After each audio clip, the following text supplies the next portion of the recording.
السلام علیکم my dear students, dear learners and respected subscribers.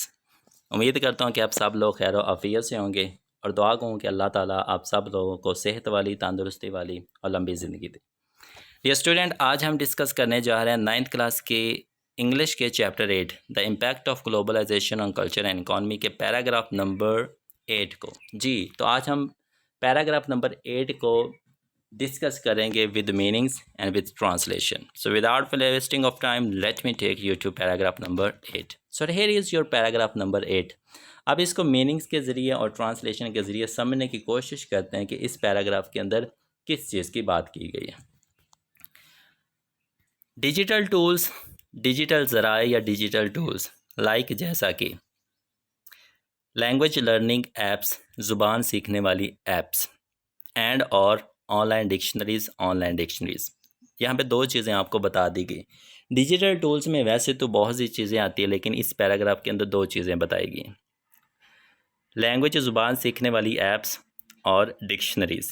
Make یہ دونوں چیزیں بناتی ہیں، اٹ اس کو ایزیئر آسان، یہ چیزیں آسان بناتی ہیں فار اسٹوڈنٹس طالب علموں کے لیے، کیونکہ وہ لرننگ پروسیس کے اندر یہ چیزیں ان کے لیے ہی ہوتی ہیں، تو طالب علموں کے لیے یہ چیزیں آسان بناتی ہیں۔ ڈیجیٹل ٹولز جیسا کہ زبان سیکھنے والی ایپس اور آن لائن ڈکشنریز طالب علموں کے لیے آسان بناتی ہیں۔ کیا چیز؟ ٹو لرن، کہ وہ سیکھ سکیں، نئی لینگویجز، زبانوں کو، کہ وہ نئی زبانوں کو آسانی سے سیکھ سکیں۔ ڈیجیٹل ٹولز جیسا کہ زبان سیکھنے والی ایپس اور آن لائن ڈکشنریز طلباء کے لیے نئی زبان سیکھنا آسان بنا دیتے ہیں۔ دس اسکل، یہ والی مہارت، ڈیجیٹل ٹولز کا استعمال کرنا، زبان سیکھنا۔ دس اسکل، یہ والی مہارت ناٹ اونلی ہیلپس، یہ صرف مدد ہی نہیں کرتی، ان کمیونیکیٹنگ، بات چیت کرنے میں، ود پیپل، لوگوں کے ساتھ۔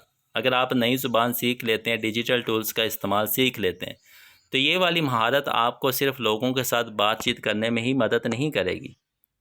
کن لوگوں سے؟ فرام سے ڈفرینٹ، مختلف، کلچرز، ثقافتوں کے، بٹ لیکن آلسو بھی ان میں انڈرسٹینڈنگ، سمجھنے میں۔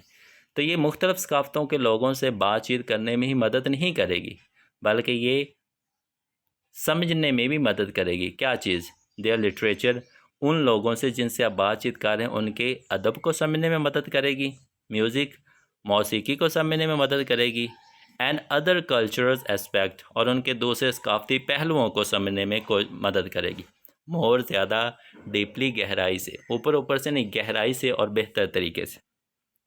یہ مہارت نہ صرف مختلف ثقافتوں سے تعلق رکھنے والے لوگوں سے بات چیت کرنے میں مدد دیتی ہے، بلکہ ان کے ادب، ان کی موسیقی اور ان کی دیگر ثقافتی پہلوؤں کو بھی بہتر انداز سے سمجھنے میں بھی مددگار ثابت ہوتی ہے۔ جی نیکسٹ، ایکسپوئر۔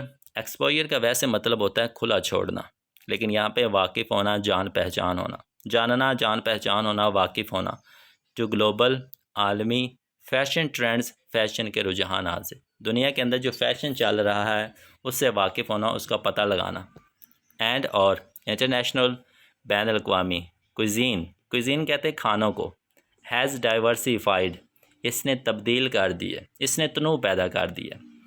دنیا کے اندر جو فیشن ٹرینڈ چل رہا ہے اور جو کھانے چل رہے ہیں، کھانوں کے ذائقے چل رہے ہیں، اس نے ایک تبدیلی لا چکا ہے، یہ تنوع پیدا کر چکا ہے۔ کس چیز میں؟ لوکل ٹیسٹ، مقامی ذائقوں کے اندر، یہ مقامی ذائقوں کے اندر تبدیلی لا چکا ہے۔ جو فیشن ٹرینڈ چل رہا ہے، آپ ثقافت کے اندر اور ٹرینڈ ہے، آپ دوسری ثقافت کو اپنائیں گے تو وہ ایک تبدیلی آ جائے گی۔ آپ کا کھانے کا ذائقہ اور ہے، دوسری ثقافت کے کھانے کا ذائقہ اور ہے، تو اس کے اندر ایک تنوع آئے گا، ایک تبدیلی آئے گی۔ پیپل، لوگ، ان میں پاکستان میں رہنے والے لوگ، ناؤ اب، ہیو ایکسیس، ان کے اندر بھی رسائی آ چکی ہے، وہ پہنچ حاصل کر چکے ہیں، جو وائڈ رینج، ایک بہت بڑی تعداد میں، وائڈ کھلی رینج، سلسلے یا تعداد میں، پاکستان میں رہنے والے لوگ، پاکستانی، اب ان کے پاس ایک بہت بڑی رسائی ہو چکی ہے، آف کلوتھنگ سٹائلز، ملبوسات کے انداز کی۔ اب پاکستان کے اندر بھی ملبوسات کے انداز بہت زیادہ آ چکے ہیں، اینڈ فوڈز، اور کھانوں کے ذائقے بھی، فرام ڈفرینٹ پارٹس، مختلف حصوں کے، آف دا ورلڈ، دنیا کے مختلف حصوں میں۔ پاکستان کے لوگ اب دنیا کے مختلف حصوں سے آنے والے ملبوسات کے انداز اور کھانوں تک رسائی حاصل کر سکتے ہیں. So this is your paragraph number 8. Inshallah, we will see you in our next video in paragraph number 9. Thank you so much. Have a nice day to all of you.